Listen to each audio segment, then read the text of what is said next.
Olá pessoal, bom dia, boa tarde, boa noite a todos.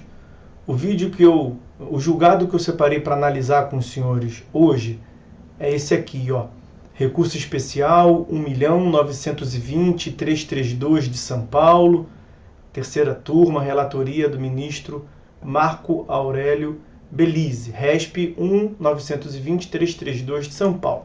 Na descrição eu vou colocar maiores informações a respeito dele. Aqui a questão é a seguinte, eu vou fazer um resumo da causa, depois eu apresento as passagens normativas e doutrinárias a respeito e a gente encaminha para a conclusão. A causa envolvia um dever de indenização por parte do advogado. Na origem, a associação indicou para um dos seus associados um advogado, ela tinha um advogado que prestava serviços advocatícios para a associação. Então o associado passou procuração para o advogado, estabeleceu com ele relação jurídica, e aí o advogado, para a nossa decepção, tem gente ruim em todas as profissões, o advogado recebeu a quantia da parte do associado em juízo, embolsou o dinheiro, se mandou, foi embora e gerou esse dano, cerca de 50 mil em valor originário. E aí o associado procurou a associação para se ver reparado desse dano, uma vez que a associação que indicou o advogado, e havia um vínculo mesmo quase que comercial entre a associação e o advogado que gerou o dano. E aí, pois bem, vamos lá. O artigo 32 da Lei 8.906 de 94, Estatuto da OAB, ela prevê a responsabilidade do advogado por seus atos quando ele agir por dolo ou culpa, no exercício da profissão. Mas isso não resolvia a situação da parte. O advogado sumiu. A questão aqui cinge a respeito de ser possível cobrar da associação um dano que não foi ela que causou. Foi o advogado, indicado por ela. Foi um terceiro, portanto. E aí isso resvala a previsão lá do 932, que é uma exceção à regra da responsabilidade ser individual. Nesses casos do 932, nós temos o que se chama de responsabilidade por fato de outrem, responsabilidade civil por terceiro, e a hipótese se amoldaria a esse inciso terceiro, 932, inciso terceiro. Também é responsável pela reparação civil o empregador ou comitente por seus empregados, serviçais e prepostos. Nós vamos ver em passagens doutrinárias que eu vou lhes apresentar que predomina o entendimento de que essa relação não precisa necessariamente ser exclusivamente empregatícia, né, como não era o caso, havia ali uma relação comercial entre associação e advogado. O 933 vai prever a responsabilidade objetiva. As pessoas indicadas nos incisos 1 a 5º do artigo antecedente, ainda que não haja culpa de sua parte. Então o terceiro responde pelos atos praticados pelos terceiros ali referidos. Volto a dizer que a hipótese amoldaria ao inciso terceiro, 932, inciso terceiro.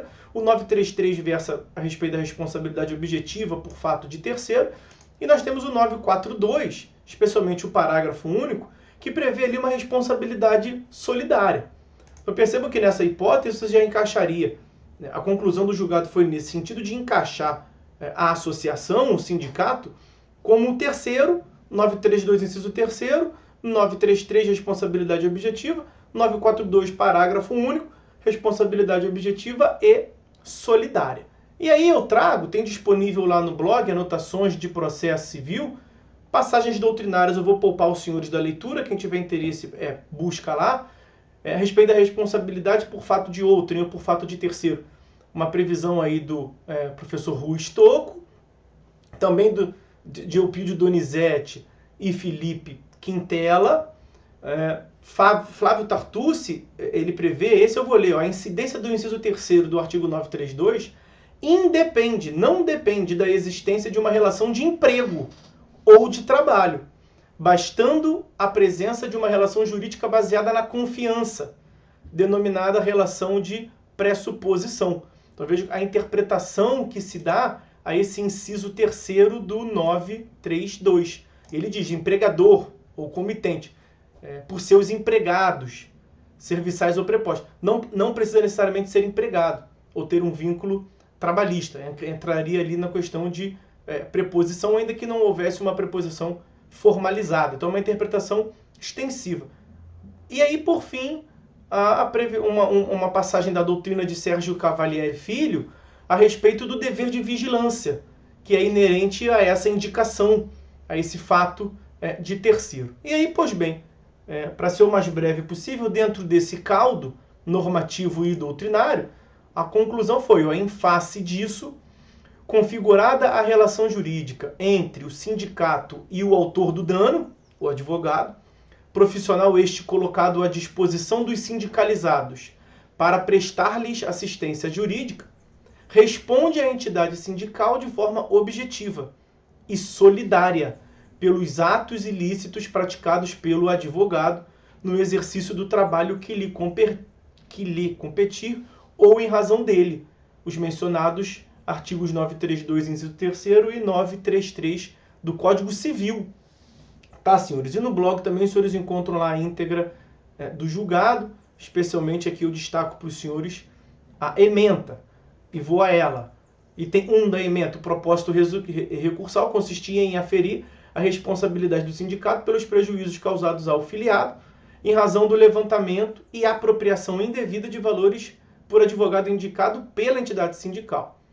O item 2 da ementa prevê ali, faz menção aos artigos 932, inciso 3º e 933, e a correspondente responsabilidade civil por fato de terceiro ou por fato de outrem.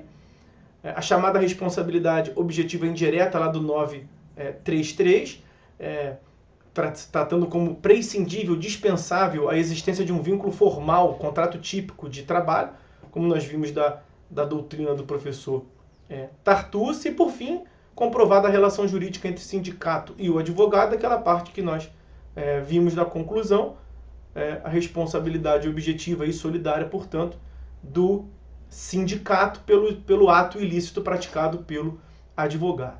Tá bom? Então fiquem ligados aí, advogados, fiquem ligados na indicação, no trabalho em conjunto com o advogado do qual não tenha tanta confiança. E é isso. Por hoje é só. Fiquem todos com Deus e até a próxima.